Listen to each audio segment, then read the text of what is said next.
ancient origins of vampirism. Long before kings ruled with crowns of gold, before temples rose in stone, there were whispers in the dark, whispers of beings who drank blood to live, who walked in shadows when the sun fell. These were not bedtime stories, but warnings carved into ancient clay and painted on cavern walls. Humanity feared what lurked in night, yet at the same time, they felt drawn to it. For in darkness lived the promise of eternity. The earliest records lie in Mesopotamia, land of rivers and gods. There, scribes spoke of the Ekimu spirits of the unburied, cursed to roam and drink the life of mortals. In Greece, tales of Lamisa, once a queen, told of her cursed hunger for children after defying the divine. In China, the Jiangxi rose, corpses leaping stiffly beneath the moonlight, feeding on breath and soul. Though oceans apart, all agreed something fed on the living. Medieval Europe feared the revenant, the corpse that clawed back from its grave. Villagers staked the dead through the heart, burned their remains, or sprinkled salt in coffins to keep them from rising. Their fear was not empty superstition. Plague, famine, and unexplained deaths were blamed on the vampire's secret thirst. When crops failed, when children weakened, when neighbors vanished into the night, eyes turned to shadows and graveyards for answers. But myths are more than terror. To some, vampirism was not curse but promise. Shamans, sorcerers, and heretics whispered of secret rites, rituals that allowed mortals to step beyond death itself. By drinking life, they believed one could steal eternity. The gods may punish, the priests may condemn, yet hidden covens preserved these instructions. Some claimed they were passed down by beings not human, exiled spirits of night who gifted mortals forbidden knowledge. Thus, vampirism became both a terror and a temptation. For every mother who lit candles to ward off the revenant, there was a wanderer who sought its secret.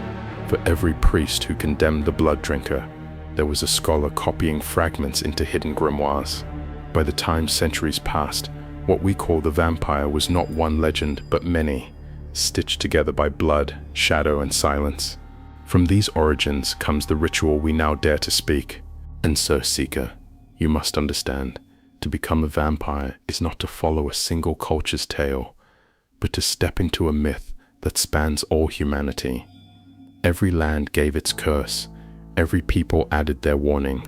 To embrace vampirism is to gather all of these into yourself, the hunger of Lamia, the shadow of Ikimu, the leaping hunger of Jiangxi, the revenant's thirst. This is the legacy you inherit, should you choose the path. The forbidden path, how one becomes a vampire. The path to vampirism is called forbidden for a reason. It is not a simple act of will, nor a child's game of pretending. To walk this path is to break the natural order, to tear yourself away from the rhythm of birth, growth, and death. Few attempt it, and fewer succeed. Those who do are no longer counted among the living, nor fully embraced by the dead. They become outcasts, suspended in eternal twilight. Every culture has its gatekeepers, priests, shamans, guardians, who swore to protect mortals from this passage. Yet some mortals still seek the ritual, seduced by the idea of endless life, forbidden power, and liberation from fear. To these seekers, warnings feel like challenges, curses feel like rewards. They would rather burn in eternal hunger than bow to the grave. Such arrogance is the first step of the forbidden path, but the ritual cannot be approached casually. Preparation is required, not just objects, but the state of your soul. The night chosen must be moonless, for the stars alone must witness your fall. A chalice of silver must be acquired, a vessel strong enough to hold both blood and spirit. A blade must be sharp enough to cut not only flesh, but the bond between your humanity and the hunger that lies beneath. Candles, always black, must form a circle around the seeker. Black is not for mourning, but for invitation, the color of void, of beginnings hidden within endings. Parchment on which the incantation is carved becomes the contract between mortal and night. And most important of all, the seeker's own blood must be willingly spilled. Without sacrifice, there can be no passage. Without offering, the door will never open. At the stroke of midnight, when the world itself holds its breath, the seeker stands barefoot upon soil. The ground beneath becomes the witness of their last moment as human. A single drop of blood falls into the chalice, merging with symbols and silence. Then the chant is spoken, Umbra vitae noctis sanguis, aperi portas eternitatis. This phrase, older than language, commands the veil between life and undeath to part. But beware, this path is not for cowards. Any hesitation, any flicker of doubt, and the ritual collapses. Those who falter do not return to their beds as mortals. Instead, they are left broken, souls half torn, bodies cursed with sickness, minds haunted by shadows they cannot understand. Better to never begin than to attempt and fail. For on the forbidden path, failure is a fate worse than death. The ritual begins when silence itself feels alive. The seeker, wrapped in shadow, must step into the circle of black candles. Their flames are fragile, bending, as if the air resists them. This is no ordinary circle. It is a doorway carved from light and void. Crossing into it means sealing your fate. Once inside, you are no longer a guest of the night. You are a supplicant, begging it to consume you. Before you lies the silver chalice, gleaming faintly in candlelight. The blade rests beside it, sharp and waiting. Around you, symbols are drawn, sigils of hunger, eternity, and shadow. Each line must be carved carefully, for even the smallest error can invite spirits you cannot control. The circle is your only protection. Outside it, the night listens, ready to claim you should you stumble. The first act is bloodletting. With the blade, draw it across your palm or wrist. Do not scream, for sound feeds fear. Let the blood drip into the chalice. This is the offering, your life distilled into crimson drops. The candles may flicker violently as your essence awakens forces unseen. Each drop is a key, unlocking the gate between what you were and what you seek to become. Now comes the chant. Speak slowly, clearly, with no hesitation. Umbra vitae noctis sanguis, aperi portas eternitatis. Repeated thrice. Each repetition deepens the pull of the void. At first you will feel only silence, then a weight in the air, pressing against your chest.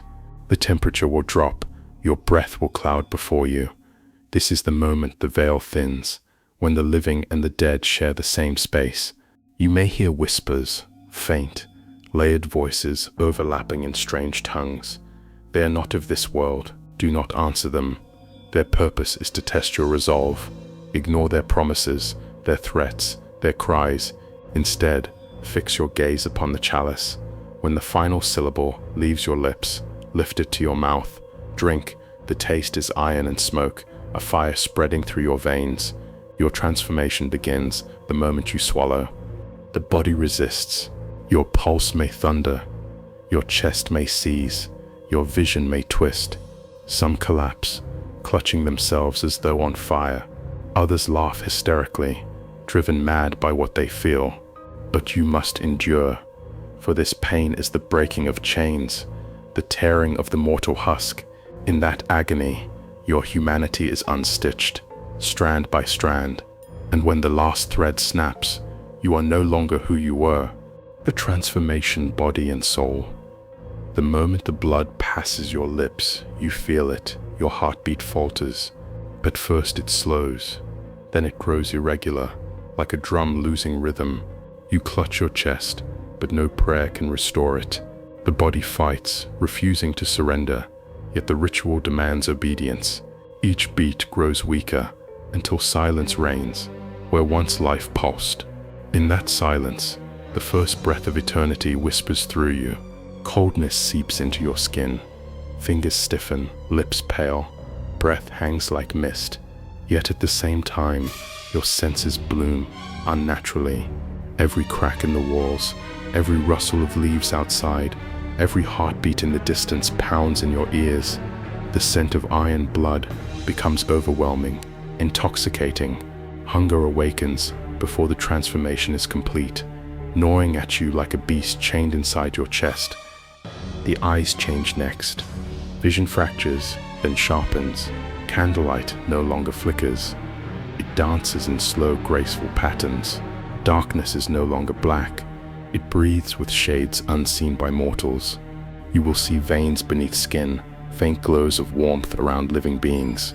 But with this gift comes torment. Mortal beauty fades. Faces blur while their lifeblood calls louder than their words. You no longer see people, you see vessels. Inside, your soul is torn. Imagine threads binding you to family, memory, warmth, all pulled tight, then cut one by one. Love fades first, then grief, then joy. What replaces them is hunger, icy and absolute. It is not evil, it is necessity. Yet to you, it feels like a theft.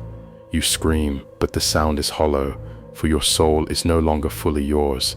Part of it belongs to the night. Then comes the physical agony. Your teeth ache, gums tearing as fangs push through. Joints snap and realign. Bones strengthen to bear unnatural force. Muscles burn, then cool, their fibers reforged. Some say wings of shadow brush against your shoulders in this moment, a phantom reminder of what you are becoming. You collapse to the earth, trembling, both broken and remade. As the transformation peaks, the body lies still. To an onlooker, you would seem dead, chest unmoving, skin pale as marble, lips faintly red. Minutes may pass, or hours, before the eyes finally open, and when they do, they gleam with something unholy, a light of hunger and eternity. The mortal has vanished. In its place stands a creature of the night, bound to shadow yet alive with forbidden power. Know this, the change is permanent. The soul cannot be stitched back into humanity once it has been torn. The body cannot return to its fragile heartbeat once it has tasted eternity. The transformation is a one-way passage, and the door locks behind you. This is why the ritual is feared, not because it fails, but because it succeeds too well. You asked for eternity, and now eternity answers. Power is gained after turning. When the hunger steadies and the agony fades, the gifts of vampirism begin to reveal themselves. The first is strength. No longer bound by mortal limits, the vampire can crush stone, bend iron, and lift weight that would break a dozen men. This strength is not only in the arms but in every muscle. Legs that leap walls, fingers that splinter wood, a body forged for the hunt. The second gift is speed. To mortals it appears as vanishing into thin air, but to the vampire it is simply moving with the flow of shadow. One step carries you across rooms. One heartbeat allows you to outrun the swiftest horse. Predators that once ruled the wild, the wolf, the panther, become sluggish in your eyes. You are faster than all, your body a blur when hunger drives you. Then comes the sharpening of senses. You will hear the scratch of a rat behind stone walls, smell blood on the wind from a mile away, see a candle's flame quiver before it flickers out. Darkness no longer blinds you, it becomes your ally. Even in utter blackness, you see more clearly than mortals see at noon. Every sense becomes a blade, carving the world into clarity mortals cannot endure. Another gift is endurance. Where mortals bleed and weaken, you heal. Wounds close as if stitched by unseen hands. A blade through the flesh may slow you, but it cannot end you. Fire, sunlight, and holy symbols are your only true dangers. Everything else, disease, poison, decay, slides off you like water on stone. Eternity demands resilience, and so your flesh is remade to endure. But beyond the body lies the power of influence. The eyes of a vampire can bend weaker wills, commanding obedience with a single gaze. Your voice can soften into music or harden into chains. Mortals sense the predator beneath your skin, yet many cannot resist you. Some call it glamour, others enchantment, but it is instinct woven into your new existence. You are both nightmare and desire. Some, though not all, awaken to greater gifts, shape-shifting into bat or wolf, calling storms, commanding shadows themselves. Legends exaggerate, yet within them lies truth. The vampire is not bound to a single shape. In time, with practice, you may dissolve into mist, glide unseen through cracks, or summon creatures of night to your side. These are powers whispered only among the eldest. Yet remember, every gift is a chain. Strength tempts violence, speed tempts recklessness. Hunger twists the beauty of senses into torment, for you smell blood always, everywhere. Influence may enslave, but it also isolates. How can you trust love when you can command it? The gifts are great, but each carries a curse hidden within. You gain much, but you lose more than you imagine. The curse, why you can never return. Eternity may sound like a gift, but it is carved from sorrow. Once the ritual is complete, the human within you dies, though your body walks on. You will find no comfort in sunlight, no warmth in a lover's touch, no peace in prayer. What you gain in strength, you lose in belonging. The world of mortals drifts away, leaving you an exile in your own skin. The curse begins with hunger. No matter how much blood you drink, it is never enough. A mortal meal brings satisfaction. A vampire's meal only deepens thirst. Every heartbeat you hear becomes temptation. Every scent of flesh, a reminder of your need.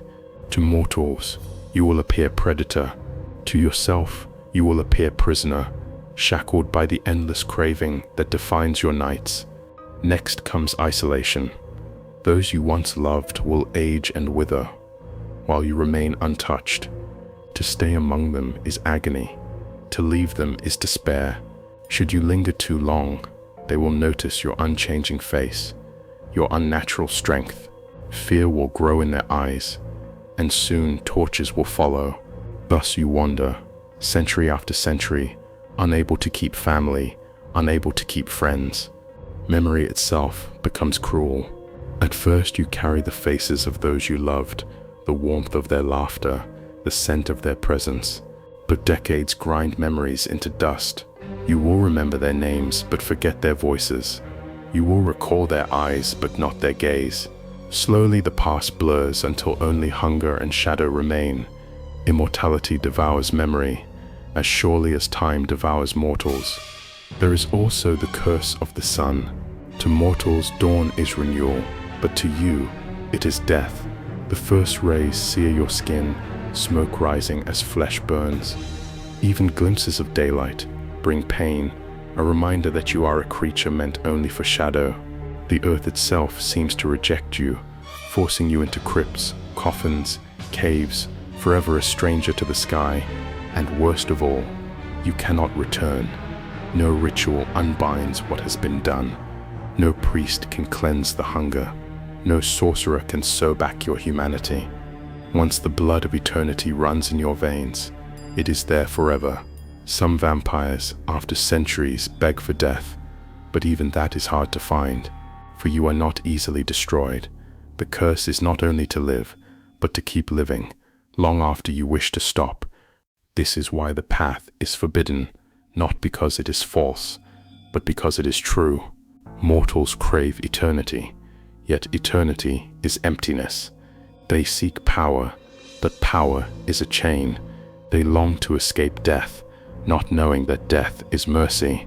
To turn is to step into a prison without walls, an endless night where the only light is the fire of your own hunger.